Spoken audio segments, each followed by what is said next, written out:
चाय वाले का नाम था रमेश। वो हर सुबह ठंडी हवाओं के साथ उठता था। शहर की नींद अभी टूटी नहीं होती जब वो अपनी ठेली को कंधे पर लाद कर निकल जाता। उसकी ठेली एक छोटी सी दुनिया थी जिसमें चायदानी, स्टील के गिलास, चीनी, दूध, चाय पत्ती और कुछ खाने पीने की छोटी मोटी चीजें समा जाती थीं। रमेश की चाय का जादू ही कुछ और था। वो चाय में ऐसा जादू भर देता था कि एक घूंट पीते ही सारी थकान उड़ जाती थी।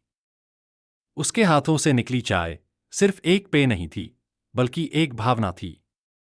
लोग उसके पास सिर्फ चाय पीने नहीं आते थे, बल्कि अपनी दिन की शुरुआत करने आते थे।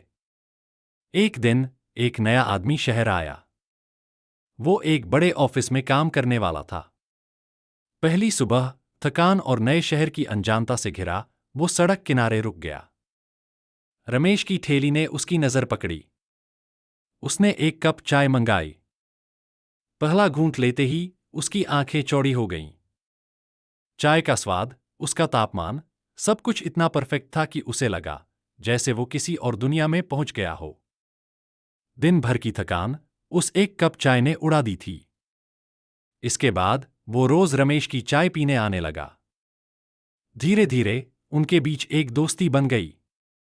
रमेश को पता चला कि वो आदमी कितनी मेहनत करता है अपने सपनों को पूरा करने के लिए।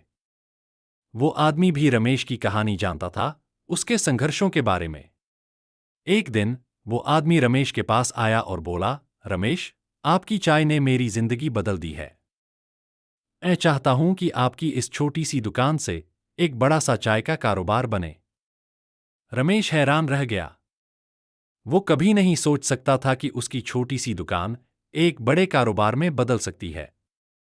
लेकिन उस आदमी के समर्थन और मेहनत से धीरे धीरे रमेश का सपना साकार होने लगा। आज रमेश की चाय की दुकान एक बड़ी चाय की कंपनी बन चुकी है। लेकिन वो कभी नहीं भूला अपनी शुरुआत, उस छोटी सी ठेली को। वो हर दिन उसी उत्साह के साथ चाय बनाता है जैसे पहले करता था। क्योंकि उसके लिए चाय सिर्फ एक पेय नहीं है, बल्कि एक भावना है, एक सपना है।